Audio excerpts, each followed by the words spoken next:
আসসালামু আলাইকুম। আমন্ত্রণ জাগো টিভি নিউজে, সঙ্গে আছি আমি আফরিন সুমনা।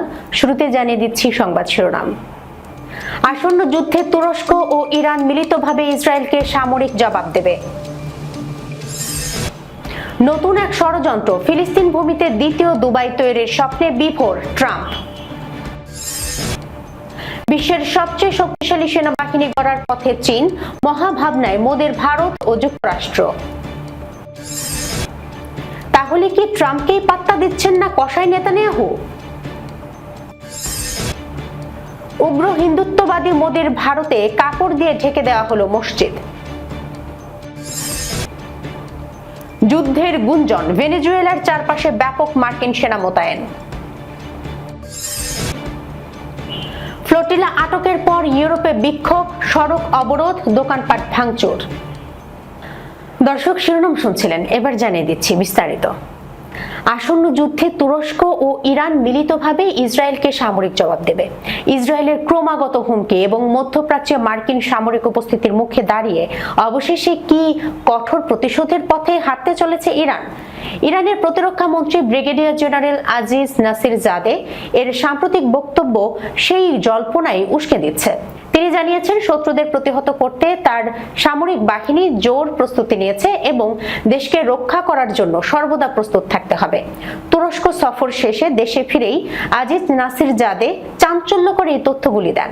মধ্যপ্রাচ্য ভিত্তিক সংবাদ মাধ্যম মেহের নিউজ এজেন্সি পূর্বে প্রকাশিত এক প্রতিবেদন অনুযায়ী নাসির জাদে জানিয়েছেন, সীমান্ত নিরাপত্তা জোরদার করা এবং মধ্যপ্রাচ্যে ইসরায়েলি আগ্রাসনের বিরুদ্ধে ব্যবস্থা নিতে তুরস্কের সাথে বেশ কিছু বিষয়ে একমত হয়েছে তেহরান।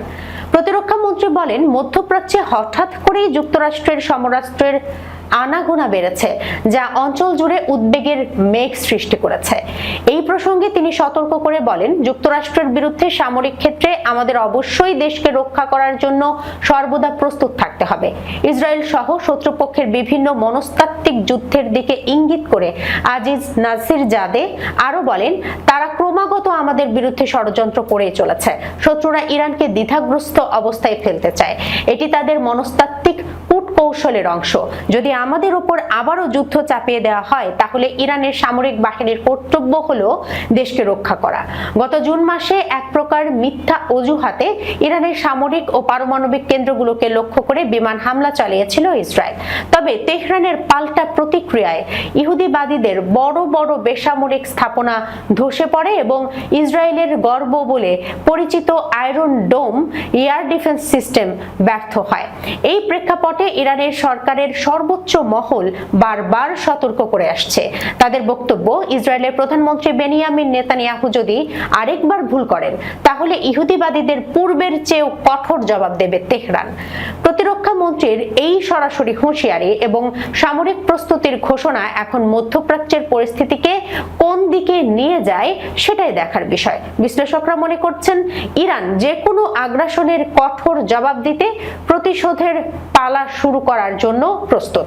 সাথে তুরস্কের যুক্ত হবার সম্ভাবনা ধীরে ধীরে প্রবল হচ্ছে। নতুন এক ষড়যন্ত্র, ফিলিস্তিন ভূমিতে দ্বিতীয় দুবাই তৈরির স্বপ্নে বিভোর ট্রাম্প। গাজায় যুদ্ধ থামাতে 20 দফা শর্ত দিয়েছেন মার্কিন প্রেসিডেন্ট ডোনাল্ড ট্রাম্প। সেই প্রস্তাব মেনে নিয়েছে হামাসও। ইসরায়েল ও হামাস দুপক্ষই প্রস্তাবে সায় দিলেও কূটনীতিকদের আশঙ্কা, এর আড়ালে গাজা দখলের নীল নকশা লুকিয়ে আছে। শান্তির নামে ভূমধ্য সাগরের কোলের এই অঞ্চলকে বাণিজ্য কেন্দ্রে রূপ দেওয়ার পরিকল্পনা করেছেন ট্রাম্প, যাকে অনেকেই বলছেন দ্বিতীয় দুবাই তৈরির স্বপ্ন।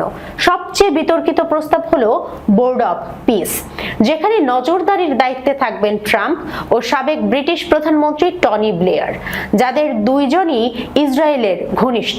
বিশ্লেষকদের মতে এতে সিদ্ধান্ত একমুখী হওয়ার আশঙ্কা প্রবল।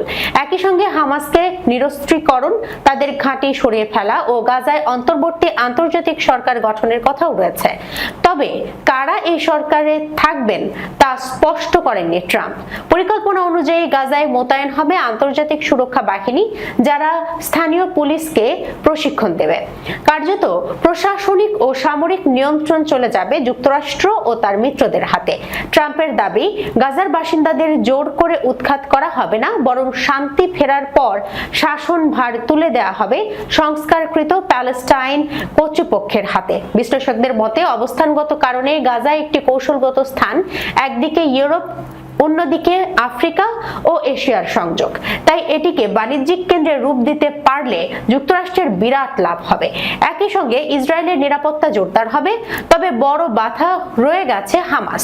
তারা চাইছে ইসলামী ও আরব দেশগুলোর সমর্থনে পৌর স্বাধীন প্যালেস্টাইনি কর্তৃপক্ষের হাতে গাজার নিয়ন্ত্রণ দেয়া হোক। গণতান্ত্রিক প্রক্রিয়ায় নির্বাচনের দাবিও তুলতে পারে তারা। অর্থাৎ হামাসকে পুরোপুরি সরিয়ে দেওয়ার পরিকল্পনা বাস্তবায়ন সহজ হবে না। প্রস্তাবে বন্দী মুক্তির মতো ইতিবাচক দিকও আছে। ইসরায়েলি বন্দীদের ফেরত দেওয়া ও আটক প্যালেস্টাইনিয়ানদের মুক্তি দেওয়ার শর্তে হামাস সম্মতি জানিয়েছে। পাশাপাশি গাজার পুনর্গঠনে হাসপাতাল, রাস্তা ও অবকাঠামো নির্মাণের কথাও বলা হয়েছে। তবুও প্রশ্ন রয়েই যায়, এই প্রস্তাবে সত্যিই শান্তি ফিরবে, নাকি গাজা হবে যুক্তরাষ্ট্র ও ইসরায়েলের কৌশলগত নতুন ঘাঁটি? বিশ্বের সবচেয়ে শক্তিশালী সেনাবাহিনী গড়ার পথে চীন। মহাভাবনায় মোদির ভারত ও যুক্তরাষ্ট্র। বিশ্ব রাজনীতির মঞ্চে চীন আজ অন্যতম প্রভাবশালী শক্তি। কৃষিভিত্তিক দেশ থেকে অল্প কয়েক দশকের মধ্যে চীন এখন বিশ্বের অন্যতম সামরিক পরাশক্তি হিসেবেই প্রতিষ্ঠিত। চীনের পিপলস লিবারেশন আর্মি বর্তমানে বিশ্বের সবচেয়ে বড় সেনাবাহিনী, যার সক্রিয় সদস্য সংখ্যা প্রায় 20 লাখ। সেনাবাহিনীর 5টি শাখা স্থলবাহিনী, নৌবাহিনী, বিমান বাহিনী, রকেট ফোর্স এবং স্ট্র্যাটেজিক সাপোর্ট ফোর্স প্রযুক্তি নির্ভর যুদ্ধ সক্ষমতা গড়ে তুলছে দ্রুত গতিতে। চীনের স্থলবাহিনীর হাতে রয়েছে 9000-এরও বেশি ট্যাঙ্ক, যার মধ্যে আধুনিক টাইপ 99A মডেল রয়েছে, 125 মিমি গান ও কম্পোজিট আর্মার সহ। নৌবাহিনীর জাহাজ সংখ্যার দিক থেকে চীন এখন বিশ্বের সবচেয়ে বড়। তাদের হাতে রয়েছে 2টি বিমানবাহী রণতরী লিওয়াওনিং ও শানডং, আর তৃতীয় রণতরী ফুজিয়ান নির্মাণাধীন। আধুনিক টাইপ 055 ডেস্ট্রয়ার, পারমাণবিক সাবমেরিন এবং দক্ষিণ চীন সাগরে স্থাপিত ঘাঁটিগুলো মিলে চীন এখন কার্যত একটি ব্লু ওয়াটার নেভি শক্তিতে পরিণত হয়েছে। বিমান বাহিনীতে রয়েছে প্রায় 2000 যুদ্ধ বিমান, যার মধ্যে J-20 stealth fighter American F-35 এর প্রতিদ্বন্দ্বী হিসেবে পরিচিত। এছাড়া J-10C রুশ নির্মিত Su-35 এবং H-6K বোম্বার সহ বিভিন্ন আধুনিক জেট রয়েছে, যা পারমাণবিক ও ক্রুজ মিসাইল বহনে সক্ষম। ড্রোন প্রযুক্তিতেও চীন অগ্রগামী। উইংলং 2, CH-4 ও WZ-8 হাইপারসনিক ড্রোন ইতিমধ্যেই যুদ্ধক্ষেত্রে সক্ষমতা দেখিয়েছে।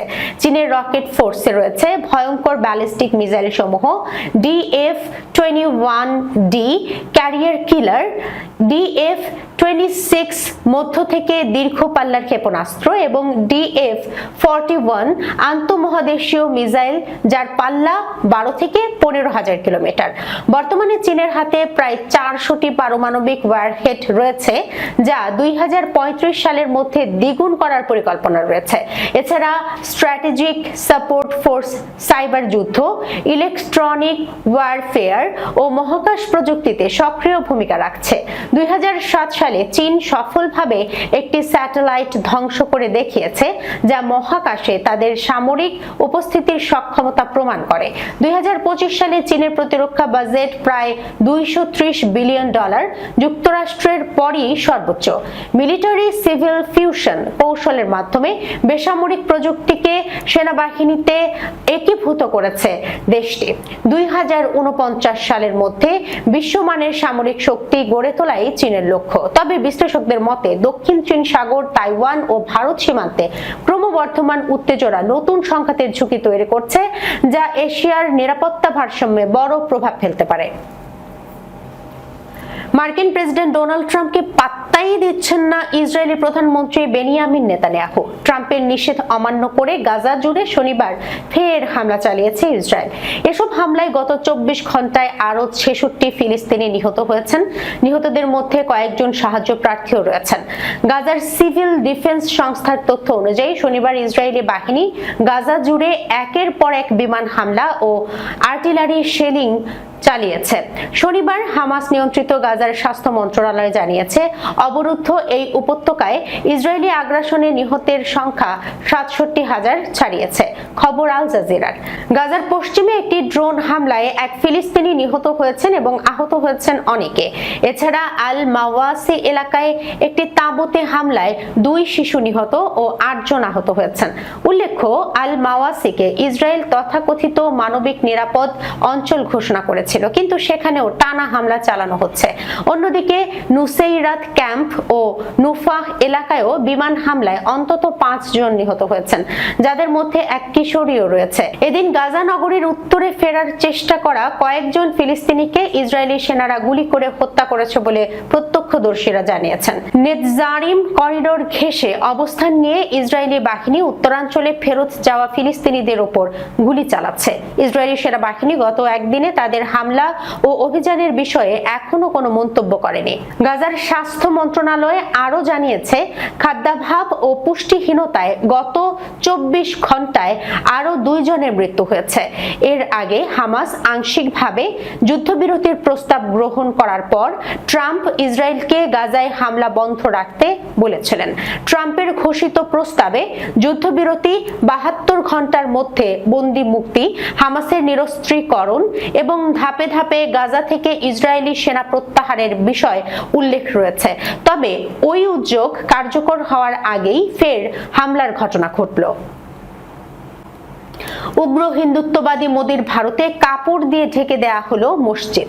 ভারতে হায়দ্রাবাদে শুক্রবার, শনিবার মূর্তি বিসর্জনের প্রস্তুতির অংশ হিসেবে শহরের বিভিন্ন মসজিদ কাপড় দিয়ে ঢেকে দেওয়া হয়েছে। পুলিশ জানিয়েছে, এটি নিরাপত্তা নিশ্চিত এবং শোভাযাত্রার সময় উত্তেজনা এড়ানোর জন্য নেওয়া একটি পদক্ষেপ। পুলিশের তথ্য অনুযায়ী এই বছর প্রায় 200টি দুর্গা মূর্তি প্রতিস্থাপন করা হয়েছে। তাই আফজালগঞ্জ, পাথরঘাটি, সিদ্দিয়াম্বর বাজার, মুয়াজ্জম জাহি মার্কেট এবং অন্যান্য স্থানে মসজিদগুলো ঢেকে দেওয়া হয়েছে। একজন সিনিয়র পুলিশ কর্মকর্তা বলেন, বিভিন্ন স্থানে আমরা পুলিশ কর্মী মোতায়েন করেছে এবং শোভাযাত্রার পরিকল্পনা নির্ধারণ করা হয়েছে। গত মাসে গণপতি উৎসব চলাকালীন একই ধরনের ব্যবস্থা নেওয়া হয়েছিল। শহরের armed reserve, rapid action force এবং টাস্ক ফোর্স বিভিন্ন স্থানে মোতায়েন করা হয়েছে।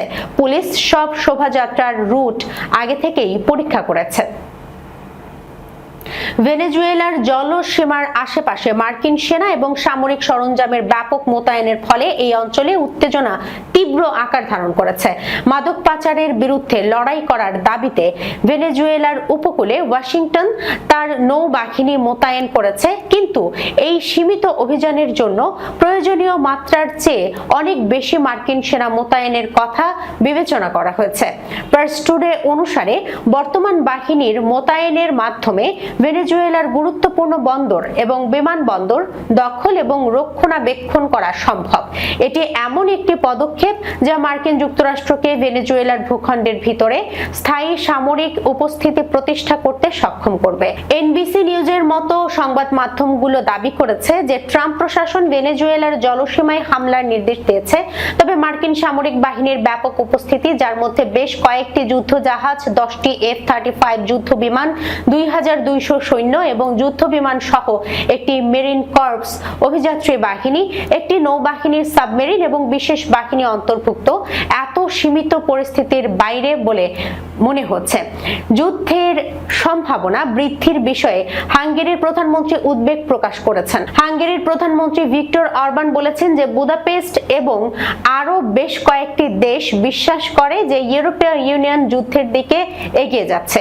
হাঙ্গেরির প্রধানমন্ত্রীর কার্যালয়ের যোগাযোগ ও আন্তর্জাতিক সম্পর্ক সচিব জোলটান কাভাচ সোশ্যাল নেটওয়ার্ক এক্সে অরবানের উদ্ধৃতি দিয়ে লিখেছেন, হাঙ্গেরির মতো আরো দেশ মনে করে যে ইউরোপীয় ইউনিয়নকে যুদ্ধের দিকে টেনে নেওয়া হচ্ছে এবং শীঘ্রই বা পরে নিহত তরুণদের কফিন দেশে ফিরে আসবে। যুদ্ধের হুমকি বাড়ছে। জোর দিয়ে অরবান আরো বলেন, আমরা ইউক্রেনের পরিণতি ভোগ করতে চাই না। ইউক্রেন যদি ইউরোপীয় ইউনিয়নে প্রবেশ করে তাহলে আমরা রাশিয়ার সাথে যুদ্ধে জড়িয়ে পড়ব। আমরা ইউক্রেনের জন্য মরতে চাই না। ইসরায়েলি বাহিনী গাজা উপত্যকা অভিমুখে ত্রাণবাহী জাহাজের বহর গ্লোবাল সুমুদ ফ্লোটিলা আটকে দেওয়ার পর ইউরোপ জুড়ে বিক্ষোভ ছড়িয়ে পড়েছে। বৃহস্পতিবার ফিলিস্তিনপন্থী বিক্ষোভকারীরা সড়ক অবরোধ করে এবং দোকান ও রেস্তোরাঁ ভাঙচুর করে। ব্রিটিশ বার্তা সংস্থা রয়টার্স এ খবর জানিয়েছে। ত্রাণবাহী ওইসব জাহাজ থেকে সশস্ত্র ইসরায়েলি সেনারা বিভিন্ন দেশের প্রায় 4 শতাধিক মানবাধিকার কর্মীকে আটক করে। তাদের মধ্যে সুইডিশ জলবায়ু আন্দোলন কর্মী গ্রেটা থুনবার্গও ছিলেন। এই ঘটনার পর আন্তর্জাতিক নিন্দার মুখে পড়ে ইসরায়েল। বার্সেলোনায় বিক্ষোভকারীরা Starbucks, burger king, hamburger franchise এবং ক্যারিফোর সুপারমার্কেট সহ বিভিন্ন দোকান ও রেস্তোরাঁর জানালা ভেঙে ফেলে। ওইসব দোকানের দেয়ালে ইসরায়েল বিরোধী স্লোগান স্প্রে পেইন্ট করে। বিক্ষোভকারীদের অভিযোগ, এসব প্রতিষ্ঠান গাজায় ইসরায়েলের সামরিক অভিযানের সহযোগী। ইতালিতে শিক্ষার্থীরা মিলানের স্টাতালে এবং রোমের লা সাপিয়েনজা বিশ্ববিদ্যালয় সহ বিভিন্ন বিশ্ববিদ্যালয় দখল করে। ভিডিও ফুটেজে দেখা গেছে গাড়ির টায়ার দিয়ে তারা বোলোনিয়ার বিশ্ববিদ্যালয়ের প্রবেশ পথ বন্ধ করে দেয়। তুরিনে শত শত মানুষ শহরের রিং রোডে যান চলাচল অবরোধ করে। এদিকে রোমে ডাক্তার, নার্স, ফার্মাসিস্ট সহ অন্যরা এক সমাবেশে অংশ নেবেন বলে জানানো হয়। সেখানে তারা টর্চ লাইট ও মোবাইল ফোনের আলো জ্বালাবেন এবং গাজায় নিহত 1677 স্বাস্থ্যকর্মীর নাম পড়ে শোনাবেন। এছাড়া আয়োজকরা জানান, ইতালির ইউনিয়নগুলো গাজায় সাহায্যবাহী ফ্লোটিলার সমর্থনে সাধারণ ধর্মঘটের ডাক দিয়েছে। সারা ইউরোপে হাজার হাজার বিক্ষোভকারী ডাবলিন, প্যারিস, বার্লিন ও জেনেভার রাস্তায় নেমে ইসরায়েলের ফ্লোটিলা আটকের নিন্দা জানিয়েছেন। বুয়েন্স আয়ার্স, মেক্সিকো সিটি এবং করাচিতেও বিক্ষোভ সমাবেশ হয়েছে। ইস্তানবুলে ইসরায়েলি দূতাবাসের সামনে হাজারো জনতা জড়ো হয়। তাদের হাতে ছিল ব্যানার, সেখানে লেখা ছিল, ইসরায়েল মানবজাতিকে হত্যা করছে, গাজাকে নয়। চুপ থেকো না, বসে থেকো না, দাঁড়িয়ে যাও। গাজার যুদ্ধে এ পর্যন্ত 66,000-এর বেশি মানুষ নিহত হয়েছে বলে ফিলিস্তিনি কর্তৃপক্ষ জানিয়েছে। দর্শক, এই ছিল এখনকার মতো জাগো টিভি নিউজে। যাবার আগে সংবাদ শিরোনামগুলো জানিয়ে দিচ্ছি আরো একবার। আসন্ন যুদ্ধে তুরস্ক ও ইরান মিলিতভাবে ইসরায়েলকে সামরিক জবাব দেবে। নতুন এক ষড়যন্ত্র, ফিলিস্তিন ভূমিতে দ্বিতীয় দুবাই তৈরির স্বপ্নে বিভোর ট্রাম্প। বিশ্বের সবচেয়ে শক্তিশালী সেনাবাহিনী গড়ার পথে চীন, মহাভাবনায় মোদির ভারত ও যুক্তরাষ্ট্র। তাহলে কি ট্রাম্পকেই পাত্তা দিচ্ছেন না কসাই নেতানিয়াহু? উগ্র হিন্দুত্ববাদী মোদির ভারতে কাপড় দিয়ে ঢেকে দেওয়া হলো মসজিদ। যুদ্ধের গুঞ্জন, ভেনেজুয়েলার চারপাশে ব্যাপক মার্কিন সেনা মোতায়েন। ফ্লোটিলা আটকের পর ইউরোপে বিক্ষোভ, সড়ক অবরোধ, দোকানপাট ভাঙচুর। এখনকার মতো এই পর্যন্তই। এতক্ষণ পর্যন্ত যারা সঙ্গে ছিলেন সবাইকে অসংখ্য ধন্যবাদ। আল্লাহ হাফেজ।